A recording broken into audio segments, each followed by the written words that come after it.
Welcome to Chris Parkin Shooting Sports. This is the Minox ZP5 5-25 rifle scope.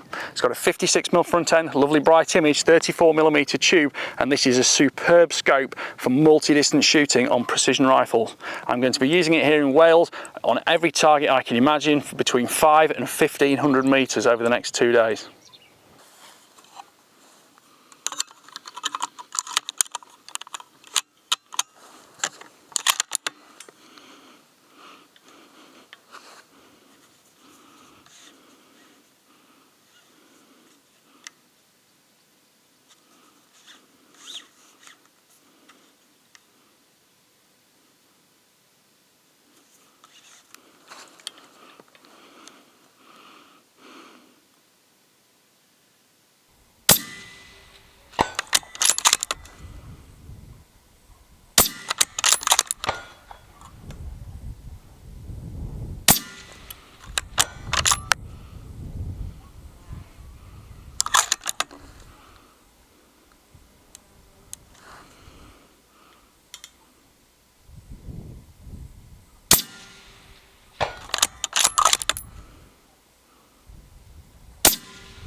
This is a top-end premium optic, and it's not to be confused with lesser mortals, to be quite honest.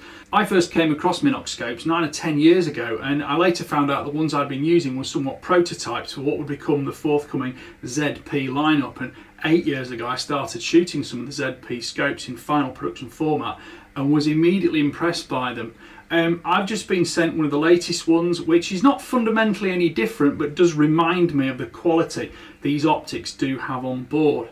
This is a 34mm diameter scope and a 415mm long tube, which overall weighs 970 grams. It's not a lightweight, but the point is this is designed to give you absolute clinical precision in both the sight picture it offers you and the mechanical adjustments available. 56mm front end gives a lot of light coming in for a very bright entry point. It's obviously fully multi-coated, waterproof and gas filled to avoid any kind of internal misting or problems. I've never found any inclusions in a Minox scope. There are never any black dots or speckles floating around on the internal lens structure. Elevation and windage both offer very precise mechanical clicks. These are audible and tactile, so you don't need to look at them to count the clicks. You can feel them through your fingertips. Windage offers 6 milliradians left and right of centre, and the elevation dial offers 15 milliradians per turn. If you go into the second rotation, you've reached a stop at 15 milliradians, which goes plunk through, and then you go into the second turn entirely, which is marked up. There are 28 milliradians in total overall vertical travel. There's a return back to zero, which is precise, and you get a solid zero stop. The zero stop gives you 7 clicks below zero, which is 7 centimetres at 100 metres. The clicks are 0.1 milliradian, which is equivalent to 10 millimetres at 100 metres.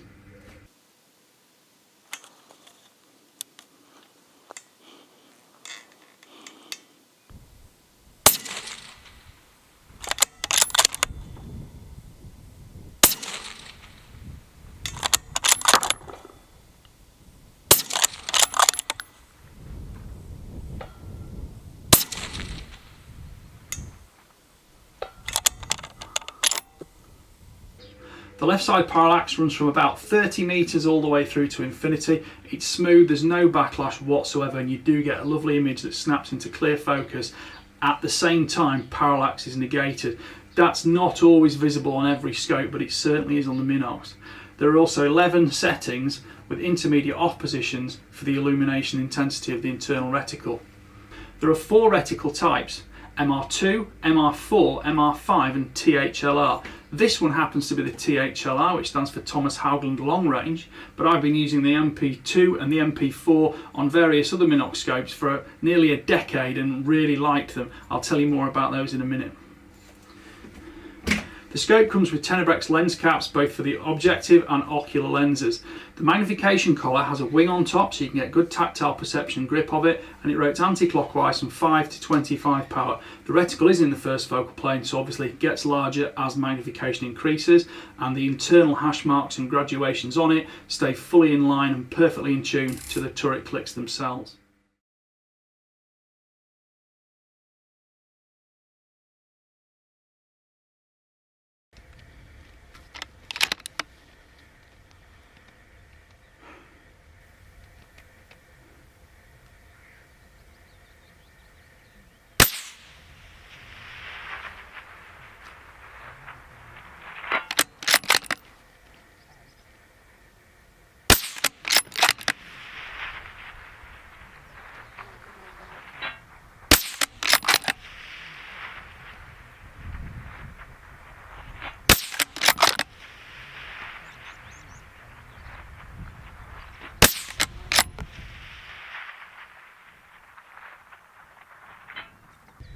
I do believe that was 5 out of 5.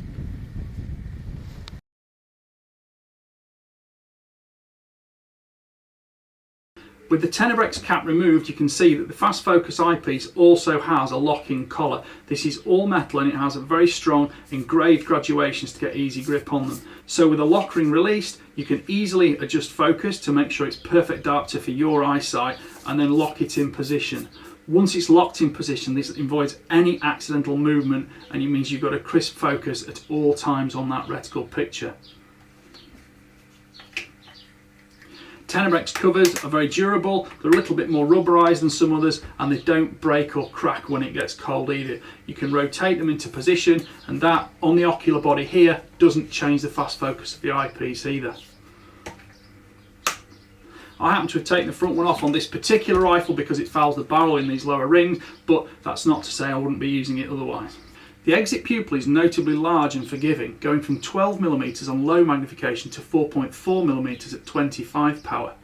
The eye relief itself is 90mm, which is totally in line with the very stiff competition that the 5-25 56 precision rifle scope market has. It means you can compare and contrast a lot of them side by side without any confusion over exact specifications. The 90mm of eye relief might not sound as impressive as some 100mm Magnum eye relief scopes, but it does give you a larger exit pupil and it gives you a more forgiving eye box, and that eye box on this scope is particularly forgiving, and it means that throughout the gun's recoil stroke with the bullet in the air, and obviously as you reload the bolt as well and disturb the gun, it's much easier to stay within that exit pupil and make sure you can see the bullet fly and or hit the target or backstop to see exactly where it's landed. This makes quick, repeat reloads, fast corrections and second shots incredibly easy with the Minox. Field of view is wide, going from 7.6 meters to 1.6 meters between low and high magnification, and the actual quality of the image across the entire field of view is perfect. It's totally flat and you don't get any kind of focal disturbances anywhere in the vision. It's also very tolerant of incoming light conditions and there is no lens flare at all or chromatic aberration. The colour balance offered is very flat and it gives you very equal colours between medium and low light conditions as well as in bright sunlight, and unlike some optics you don't have a particular step to which you have to control magnification, below which you can see or above which you can't. The scale of light intensity through the Minox is very linear and you can control it perfectly to suit your other requirements. This optic is made in Germany and the finishing standards are absolutely exquisite. The external surfaces of the hard anodised tube are totally smooth and do not pick up dust particles from your skin. Other functions I like is the grip on the turrets with the knurling, which makes it easy to grip and use either in bare hands or gloves. Once you've zeroed the rifle at 100 meters, for example, you simply loosen the circumferential grub screws on the turret, and the turret rotates without any clicks into position to align the rear marker at 0. Then simply tension those grub screws. This then returns to clicking, and you get those beautiful tactile definitions of movement for every 0.1 milliradian the reticle moves. I've been using this scope for several weeks now on one of my own rifles in a 260 Remington. I wanted to particularly use it on this rifle because I have a lot of data for this rifle. It's a known rifle with known ammunition and ballistics. It meant I could tally whether the Minox's tracking worked perfectly with my produced results from both my ballistic software, my dope, and also my Kestrel. It did, it's totally reliable. But what is most impressive about it is the image quality and that beautiful eye box, which allows the rifle to recoil. You can see everything that's going on, and at 1,000 meters or beyond, it's very critical to be able to see where your bullets are striking. Similarly, for precision rifle, you need to know exactly where to make those second backup shot corrections, because you might have to empty the whole magazine and make sure you hit after missing with the first round. Reticle choices suit different users. I personally prefer the MR2 and the MR4 with a slightly broader field of view. They have, as I said, first focal plane, fully matching hash marks for milliradians all over them. Some of the reticles offer more complicated measuring structures in the lower quadrants. The THLR reticle is the most complicated of the four and will definitely suit some users more than others. Well, thank you for watching. Please like, subscribe, comment, click the notification bell, and hopefully you'll keep track of my regular uploads. Bye for now.